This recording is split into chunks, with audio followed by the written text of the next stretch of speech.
Bismillahirrahmanirrahim. Assalamualaikum warahmatullahi wabarakatuh.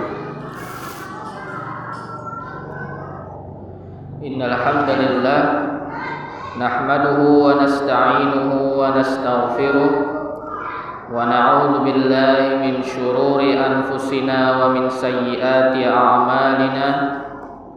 Man yahdihillahu fala mudilla lahu wa man yudlil fala hadiya lahu.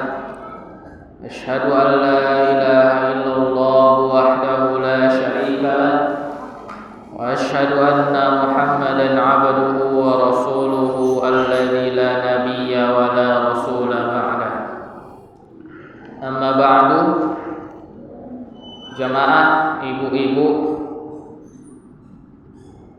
yang semoga dirahmati oleh Allah Subhanahu wa taala, kita berjumpa kembali di pengajian rutin kita setiap Sabtu siang, yang Masya Allah siang hari ini Allah limpahkan rasa panasnya. Namun demikian Allah tetap memberikan keistiqomahan kepada kita untuk menghadiri kajian kita yang diberkahi oleh Allah Subhanahu wa taala ini. Dan semoga Allah senantiasa menjadikan kita sebagai hamba-hamba yang jika diberi nikmat selalu bersyukur, dan jika diberikan ujian atau cobaan senantiasa bersabar, dan jika berbuat kesalahan atau dosa bersegera untuk beristighfar. Karena tiga tanda ini adalah tanda dari kebahagiaan seseorang. Sebagaimana disebutkan oleh Al-Imam Ibnul Qayyim dalam kitab Al-Wabilus Shayyib, anna min alamatis sa'adah anna al-'abda idza an'ama Allahu 'alaihi syakar wa idza butuliya sabar wa idza adnaba astaghfar. Baiklah, pada pertemuan kali ini kita akan membahas mengenai hadis ke-8 dari kitab Umdatul Ahkam dengan syarah atau penjelasan dari Syekh Muhammad bin Shalih Al-Utsaimin. Hadis yang ke-8 ini, ibu-ibu jamaah pengajian yang dirahmati oleh Allah Subhanahu wa taala, juga sama-sama berbicara mengenai tata cara wudu Rasulullah sallallahu alaihi wasallam. Namun terdapat perbedaan dari beberapa hal dibandingkan dengan hadis yang terdahulu, yang insya Allah akan melengkapi faidah dari kita yang kita pelajari pada hadis yang terdahulu. Ya,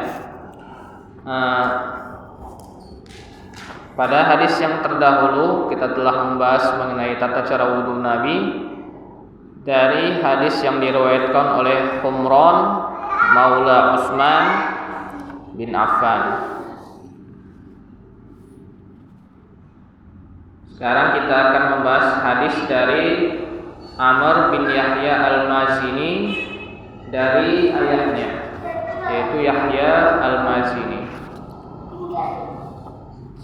An Amr bin Yahya Al-Mazini an abihi qala, dari Amr bin Yahya Al-Mazini dari ayahnya beliau berkata, yakni ayah dari Amr, yaitu Yahya al-Mazini. Syuhidtu Amr bin Abi Hasan sa'al Abdullah bin Zaid an wudu'i Rasulillah sallallahu alaihi wasallam. Aku melihat Amr bin Abi Hasan, yaitu seorang tabi'in, seorang sahabat, bertanya kepada Abdullah bin Zaid, yang seorang sahabat juga ikut dalam perang Uhud, menemani Rasulullah sallallahu alaihi wasallam. Dan 4 orang ini, yaitu Amr, kemudian ayahnya, kemudian Amr bin Abi Hasan, dan juga Abdullah bin Zaid, mereka berempat berasal dari kabilah yang sama, yaitu kabilah Al-Mazini. Mengenai tata cara wudu Rasulullah sallallahu alaihi wasallam, fada'a bitaurin min ma, maka Abdullah bin Zaid meminta dibawakan satu wadah air. Fatawadda'a lahum wudu'a Rasulillah sallallahu alaihi wasallam, maka beliau berwudu sebagaimana wudunya Rasul sallallahu alaihi wasallam. Fa'atfa'a ala yadihi minat tauri faghasala yadayhi salasan, maka beliau mengucurkan air ke tangannya dari wadah tadi, kemudian mencuci tangannya sebanyak 3 kali, sebagaimana juga disebutkan dalam hadis yang keempat mengenai sunnah mencuci telapak tangan ketika bangun tidur dan juga ketika sebelum berwudu. Summa adkhala yadahu fit tauri famadmada wastanshaqa wastansara salasan bisalasi wurafatin. Kemudian beliau memasukkan tangannya, satu tangan saja, dalam bejana atau dalam wadah tadi, kemudian berkumur-kumur, istinsyak dan istinsar sebanyak 3 kali dengan 3 kali cidukan. Jadi 1 kali cidukan, kumur-kumur, istinsyak dan istinsar diulangi sebanyak 3 kali. Tsumma adkhala yadahu faghasala wajhahu salasan. Kemudian beliau memasukkan tangannya kembali untuk mengambil air dan mencuci wajahnya sebanyak 3 kali. Tsumma adkhala yadahu fit tauri faghasala yadayhi marratain ilal mirfaqain. Kemudian beliau memasukkan tangannya ke dalam bejana tadi dan mencuci tangannya 2 kali. Nah, jadi ini 2 kali mencuci tangan sampai siku, sampai kepada sikunya. Tsumma adkhala yadahu fit tauri famasaha ra'sahu fa'aqbala bihima wa adbar marratan wahidah. Kemudian beliau memasukkan tangannya ke dalam bejana, kemudian mengeluarkannya dan mengusap kepalanya dengan memulai dari ujung tumbuh rambut dan mengembalikannya ke tempat semula sampai 1 kali saja. Jadi mengusap kepala 1 kali, dimulai dengan ujung tumbuh rambut sampai ke tengkuk. Tsumma wasala rijlaihi, dan kemudian mencuci kedua kakinya. Wa fi riwayah, dan dalam riwayat yang lain, bada'a bi muqaddami ra'sihi hatta dhahaba bihima ila qafah. Tsumma waqdahuma hatta raja'a ila al-makan alladhi alladzi bada'a min. Beliau memulai dengan bagian depan kepalanya, kemudian menyapukan kedua tangannya sampai ke tengkuknya, kemudian mengembalikan kedua tangannya itu ke tempat di mana tangannya itu bermula. Dan dalam riwayat yang lain, wa fi riwayatin atana Rasulullah sallallahu alaihi wasallam fa akhrajana lahu ma'an fi taurin min sufur. Dan dalam riwayat yang lain, telah datang kepada kami Rasulullah sallallahu alaihi wasallam, kemudian kami mengeluarkan atau memberikan kepada beliau air di dalam wadah yang terbuat dari tembaga. Jadi taur di sini itu maknanya adalah wadah air yang terbuat dari tembaga. Kemudian apa yang bisa kita ambil dari hadis ini? Yang pertama adalah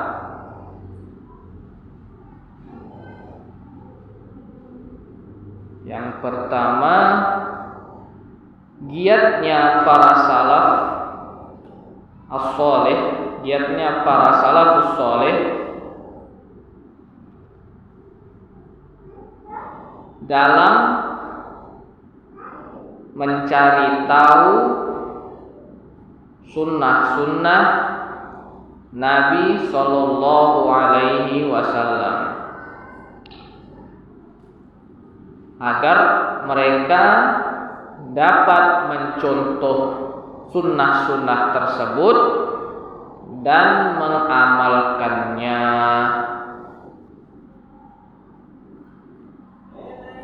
Giatnya para salafus saleh dalam mengetahui atau dalam mencari tahu sunnah-sunnah Nabi sallallahu alaihi wasallam supaya mereka dapat mencontohnya dan mengamalkannya.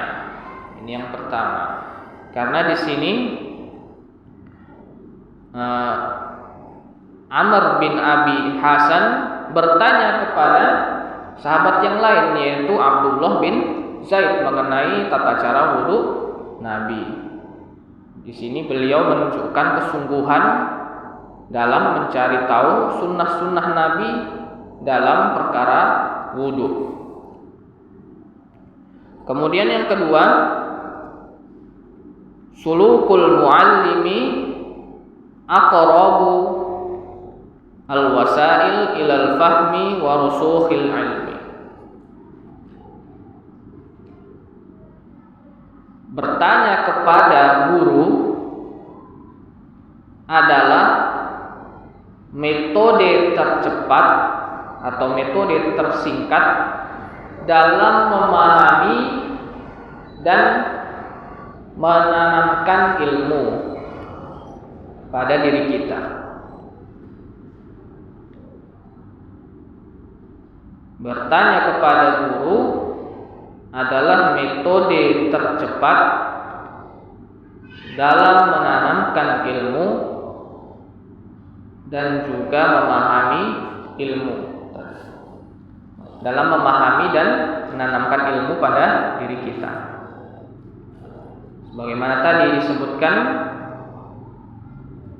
Amr bin Abil Hasan bertanya kepada Abdullah bin Zaid. Kemudian Abdullah bin Zaid mencontohkan tata cara wudu Rasulullah sallallahu alaihi wasallam, di mana hal yang dilakukan oleh Abdullah bin Zaid ini termasuk ke dalam pembelajaran secara praktik. Karena ada dua jenis pembelajaran atau dua jenis metode pembelajaran. Yang pertama ada pembelajaran secara teoritis, yaitu menjabarkan ilmu-ilmu yang mendasar yang merupakan teori. Kemudian ilmu-ilmu ini diajarkan kembali melalui metode praktik agar ilmu-ilmu ini menjadi lebih tertanam kuat di dalam orang-orang yang hendak mempelajarinya. Kemudian yang ketiga, faedah yang bisa kita ambil dari hadis ini yaitu masyru'iyatul wudu ala hadhil kaifiyah. Disyariatkannya berwudu dengan tata cara seperti ini. Wa hadza min wudu'i Rasulillah sallallahu alaihi wasallam, dan ini termasuk di antara wudu, tata cara wudu Rasulullah sallallahu alaihi wasallam. Dan yang keempat, faedah yang keempat, mura'atut tartibi baina a'dha'il wudu fala yuqaddim al-mutaakhir ala sabiqih. Menjaga tertib atau menjaga urutan antara anggota-anggota wudu. Maka tak boleh kita mendahulukan yang di akhir atau juga sebaliknya.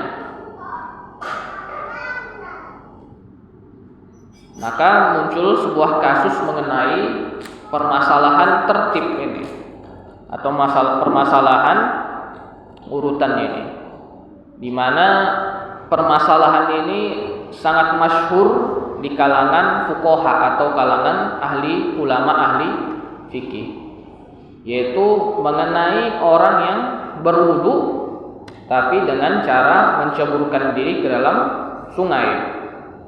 Para ulama Syafi'iyah berpendapat hal ini tidak masalah, karena para ulama Syafi'iyah menganggap tertib dalam wudu itu hukumnya sunnah, bukan sebuah rukun, apalagi hal yang wajib untuk kita perhatikan. Karena yang wajib di situ atau rukun di antara rukun wudu adalah niat, sebagaimana disebutkan dalam kitab I'anatul Thalibin, bahwasanya apabila seorang sudah berniat untuk berwudu, kemudian dia masuk ke dalam air atau menceburkan diri dalam air, maka itu sudah dianggap dia berwudu meskipun dia tidak membasuh anggota-anggota wudunya. Nah, tetapi sampainya air ke kulitnya itu sudah dianggap sebagai berwudu dengan niatnya tadi. Adapun ulama-ulama Hanabilah atau dari mazhab Hambali menyebutkan bahwasanya tartib itu termasuk rukun atau termasuk hal yang wajib, maka harus diperhatikan sebagaimana disebutkan dalam firman Allah Subhanahu wa taala, "Umsahu bi ru'usikum wa arjulakum." Di sini Allah mendahulukan kepala atau mengusap kepala dibanding mencuci kaki. Karena dalam ayat sebelumnya di penggalan ayat yang sebelumnya, "Faghsilu wujuhakum wa aydiyakum ilal marafiq." Cucilah wajah kalian dan tangan kalian sampai dengan siku. Wamsahu di sini masuk mengusap. Kemudian faghsilu warjulakum ilal ka'bain, dan mencuci kaki sampai mata kaki. Di sini faedah yang bisa diambil dari ayat ini yaitu masyru'iyatut tertib, disyariatkannya tertib dalam berwudu atau berwudu sesuai dengan urutan. Maka apabila seorang berwudu dengan cara menceburkan diri, maka ini tidak dihitung tertib, karena tidak ada anggota tubuh yang dibasuh tadi, dan juga tidak ada penjagaan terhadap urutan yang dibasuh. Sebagaimana disebutkan dalam kitab Ar-Raudul Murbi, bahwasanya hal tersebut atau wudu tersebut tidak terhitung sebagai berwudu karena hilangnya tertib dari wudu tersebut. Dan juga sebagaimana disebutkan oleh Syekh bin Baz, bahwasanya tidak mengapa seseorang berwudu ketika dia berendam di laut, asalkan dia yang pertama mencuci wajahnya terlebih dahulu, mencuci wajahnya di dalam air itu ketika dia berendam. Sebelumnya berkumur-kumur, istinsar, kemudian mencuci wajahnya dan menjaga tertibnya hingga dia mencuci kakinya dengan cara menggerak-gerakkannya di dalam air. Maka ini bisa dianggap berwudu. Namun apabila dia tidak melakukannya, maka tidak terhitung sebagai wudu. Wallahu ta'ala a'lam. Kemudian yang kelima, tajdidu ma'il wudu likulli adwin fala yamsahu ra'sahu bil balali al-baqi. Mengambil air yang baru dalam setiap basuhan atau setiap membasuh anggota wudu. Maka tidak boleh kita mengusap kepala kita dengan air yang tersisa setelah kita mencuci tangan sampai siku. Harus kita ambil air baru untuk mengusap kepala kita. Sebagaimana disebutkan dalam hadis, summa adkhala yadahu fit tauri famasaha bi ra'sihi atau famasaha ra'sahu. Kemudian yang keenam, jawazu ziyadati ba'di a'dha'il wudu' ala ba'din fil ghusl. Bolehnya kita menambah hitungan atau menambah kelipatan dalam membasuh anggota wudu. Misalnya tadi mengusap kepala sebanyak 1 kali, boleh kita mengusapnya sampai 3 kali. Li'annahu dzukira fil hadis ghuslul wajhi salasan wal yadaini marratain war rijlaini.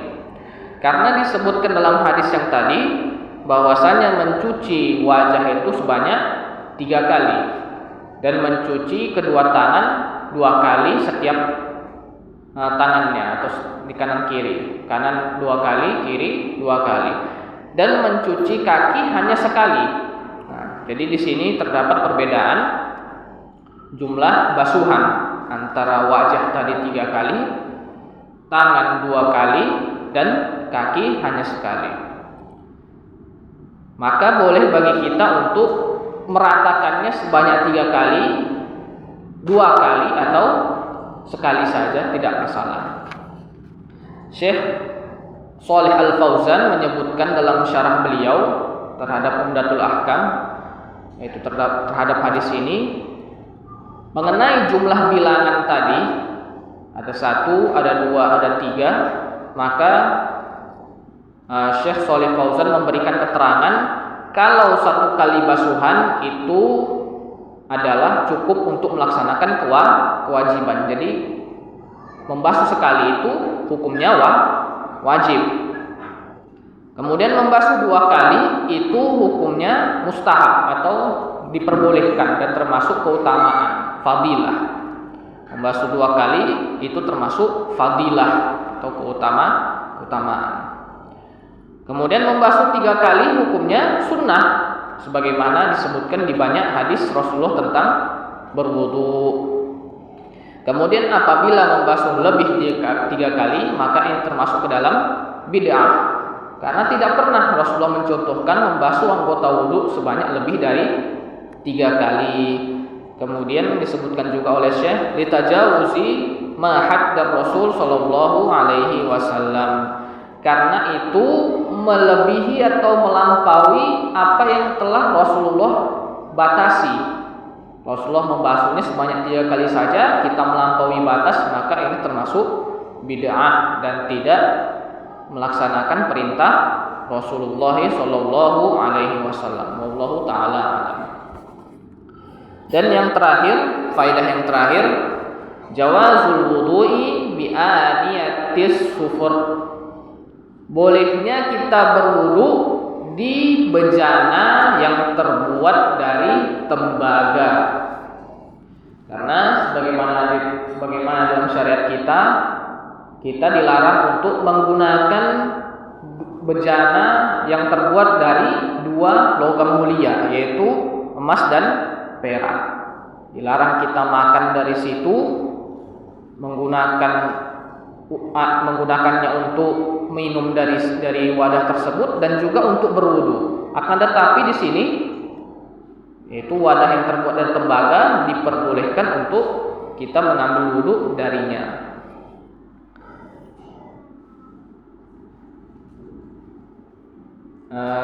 Sebenarnya tersisa 2 hadis lagi ibu-ibu mengenai pembahasan berwudu ini.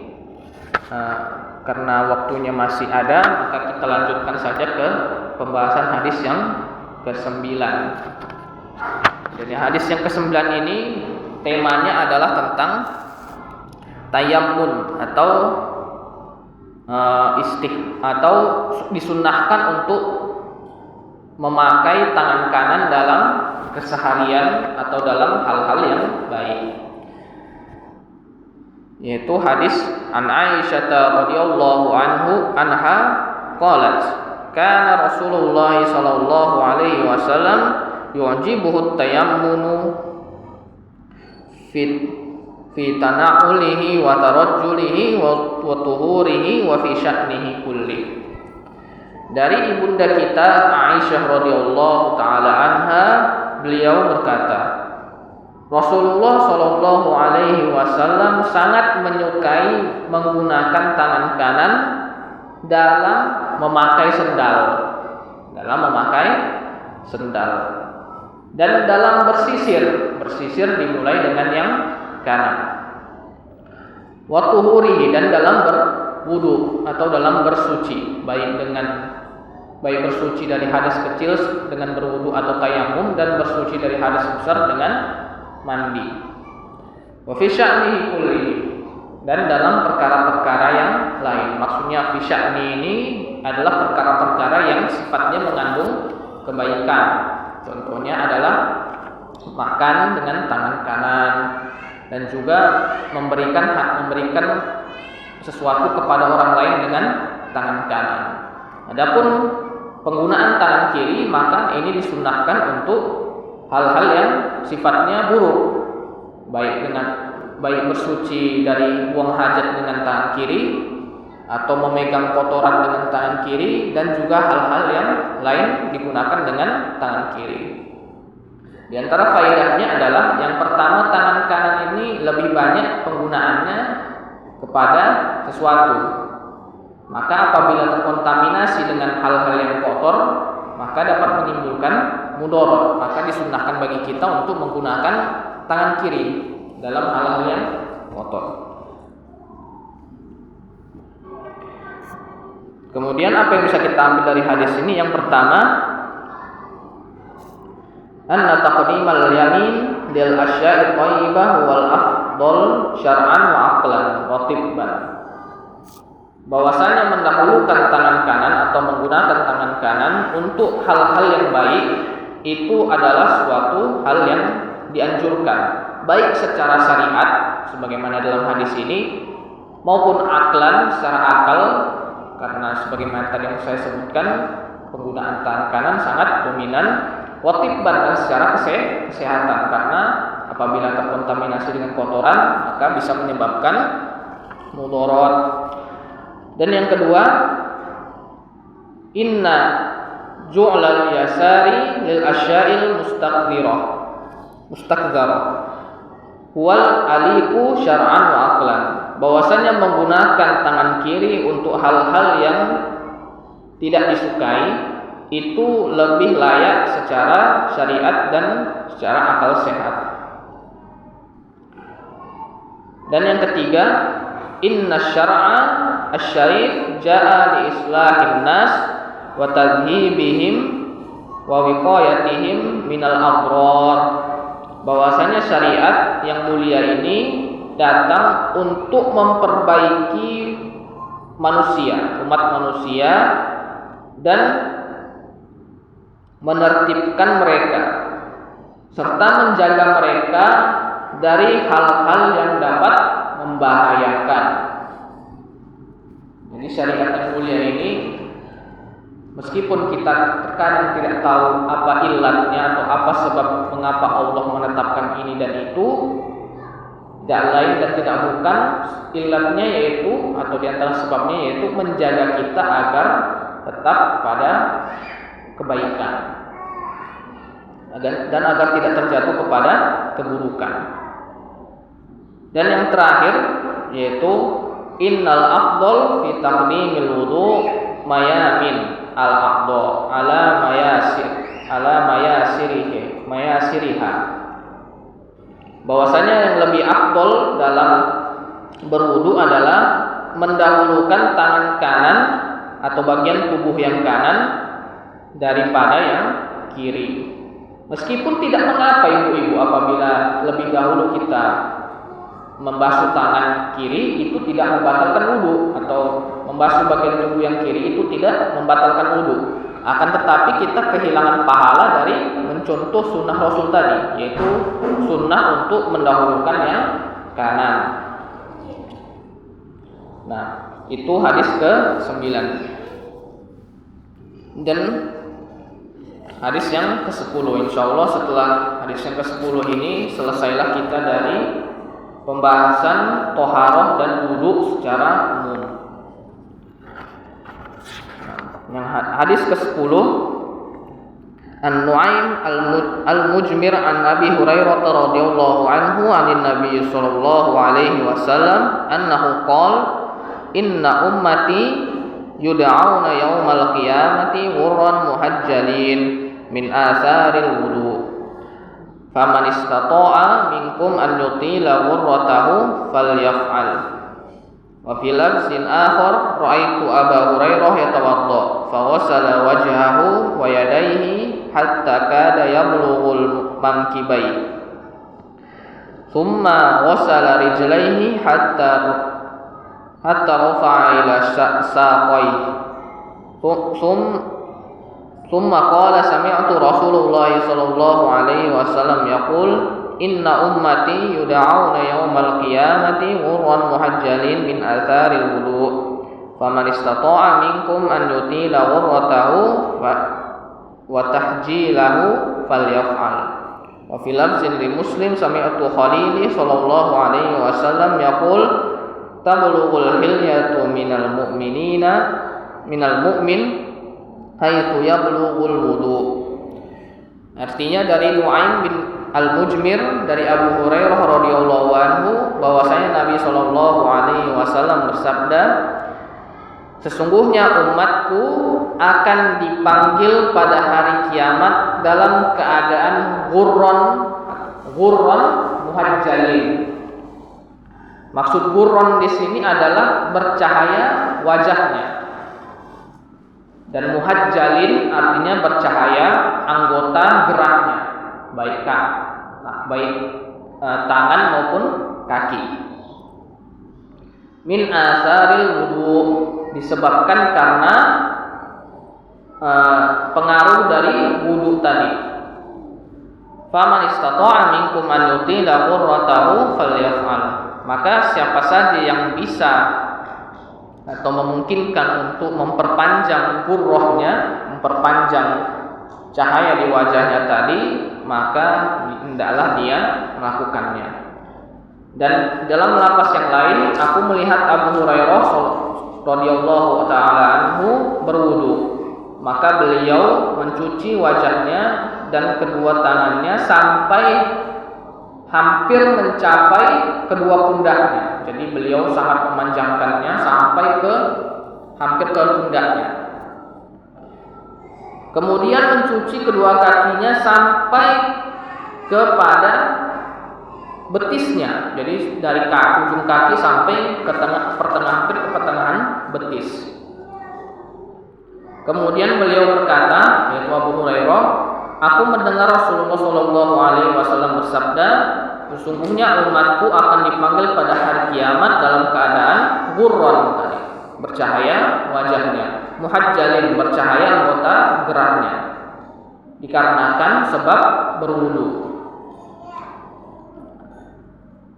Maka barang siapa yang mampu untuk memanjangkan cahaya dan cahaya wajah dan anggota geraknya, maka hendaklah dia melakukannya.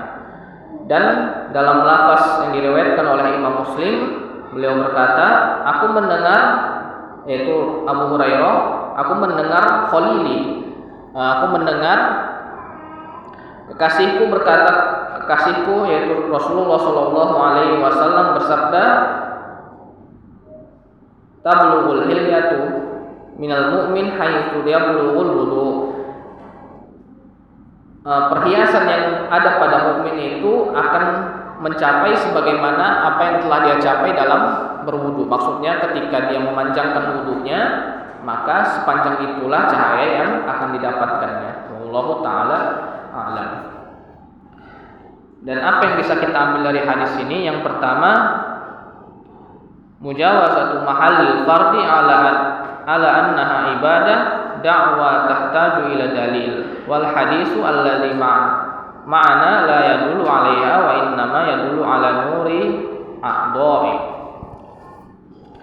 Memanjangkan atau melebihkan membasuh anggota tubuh tadi itu membutuhkan dalil.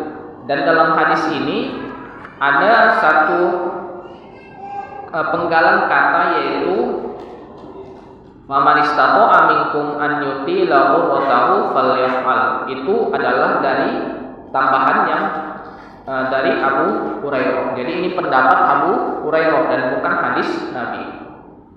Adapun hadis Nabi yaitu dari inna ummati yud'auna yaumal qiyamah ghurran muhajjalin min asari wudu. Jadi di hadis ini hanya menyebutkan bahwasanya keadaan seorang mukmin yang berwudu selalu menjaga wudunya pada hari kiamat adalah bercahaya di wajah dan anggota geraknya. Karena kan sebab berwudu, maka hadis ini mengungkapkan hanya itu saja. Adapun tambahan yang terakhir itu adalah dari Abu Hurairah.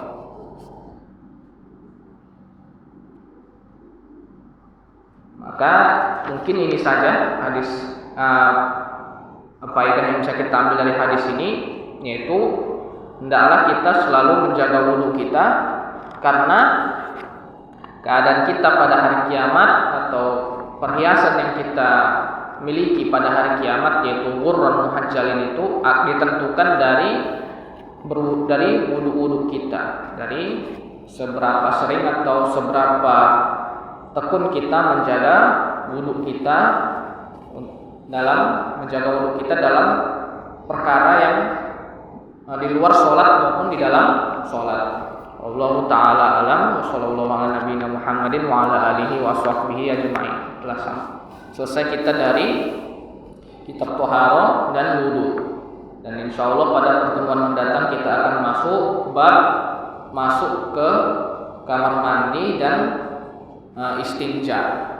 Bab tata cara bersuci, bab tata cara masuk kamar mandi dan tata cara istinja. Silahkan ibu-ibu apabila ada yang perlu didiskusikan mengenai pembahasan kita, maka dipersilahkan.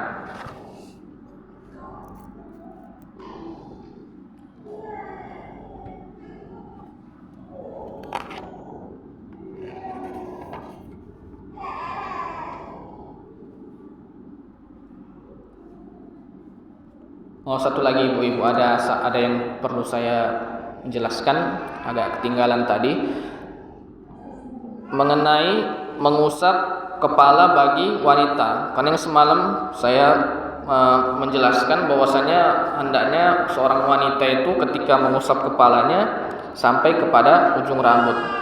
Namun alhamdulillah telah sampai kepada saya ilmu ketika saya mendengarkan penjelasan dari Syekh Shalih Al Fauzan. Beliau menjelaskan bahwasanya bagi wanita itu tidak harus sampai kepada ujung rambutnya apabila rambut tersebut panjang.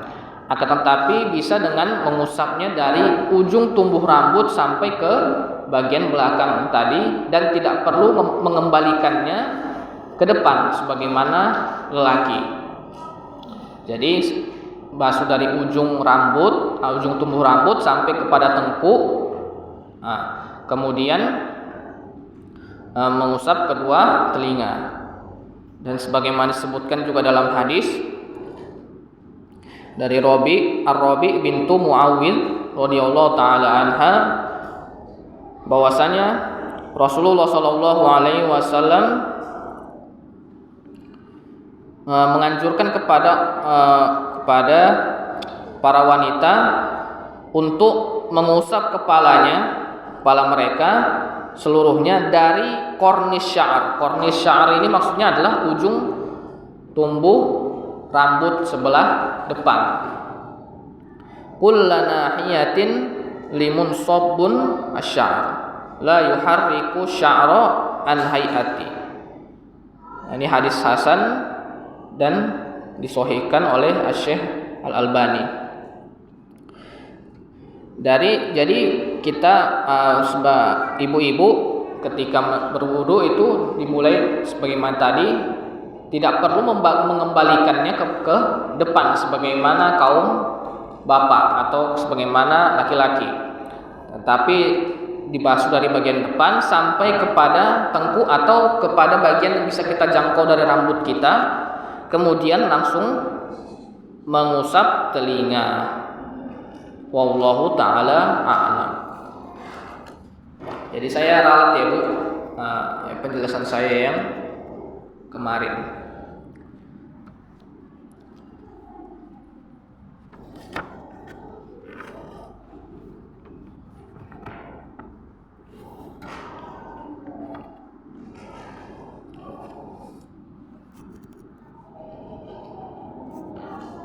Baik Ibu, apabila tidak ada kita cukupkan saja.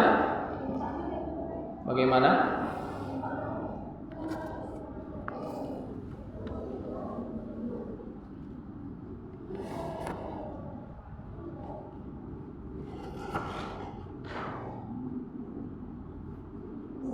Tahu tadi ada penjelasan yang belum dapat dipahami, boleh ditanyakan kembali atau minta diulangkan penjelasannya apabila terlalu cepat. Ya silahkan Ibu. Tadi ngambil air untuk membasuh tangan sampai lengan ya? Iya. Nah, setelah itu harus berganti lagi airnya untuk membasuh kepala gitu. Maksudnya gini, kan air tadi dalam wadah kan Ibu. Kita ambil airnya seciduk untuk membasuh lengan sebanyak 3 kali cidukan. Kemudian kita ciduk lagi untuk membasuh kepala. Jadi begitu, bukan kita buang airnya tadi kemudian ganti air baru, tidak. Maksudnya itu mengganti air baru itu mengganti cidukannya tadi. Jadi kadang kan ada orang yang ingin cepat gitu. Jadi air yang sisa ketika dia membasuh tangannya itu tadi langsung dia sapukan ke kepala gitu. Jadi ini yang tidak boleh menurut Syekh Shalih Al-Utsaimin. Jadi harus kita ambil air yang baru karena air yang tadi tersisa setelah kita mencuci tangan itu tidak lagi disyariatkan untuk kita gunakan gitu. Harus kita ambil air yang baru sebagaimana disebutkan dalam hadis juga. Jadi ketika selesai mencuci tangan tadi, summa adkhala yadahu ila taur famasaha bi ra'sihi. Wallahu ta'ala a'lam. Jadi kalau membasuh tangan awal itu yang sampai pergelangan, kita ambil dari mana juga? Iya Bu. Masih ada sisa juga. Tadi mengambil untuk yang pertama tadi dikucurkan atau diguyurkan ke tangan saja Ibu, sedikit saja. Kemudian kita balurkan atau kita ratakan ke tangan itu sebanyak 3 kali.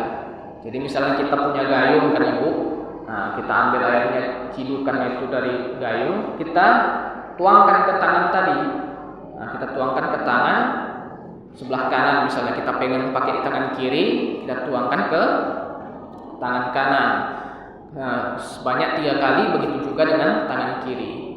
Kemudian setelah kita mencuci kedua tangan dan sudah bersih insyaallah, kita masukkan tangan kita ke dalam air tadi. Kita masukkan tangan kita ke dalam air, kita ciduk dari gayung tadi. Dari gayung tadi kita ciduk, kita ambil untuk berkumur-kumur gitu dia. Nah, sudah bisa diikuti. Nah, begitu. Jadi air yang di dalam gayung tadi itu yang kita ciduk dengan tangan yang sudah dicuci tadi. Nah, kita ciduk, kita ambil untuk berkumur. Wallahu taala a'lam.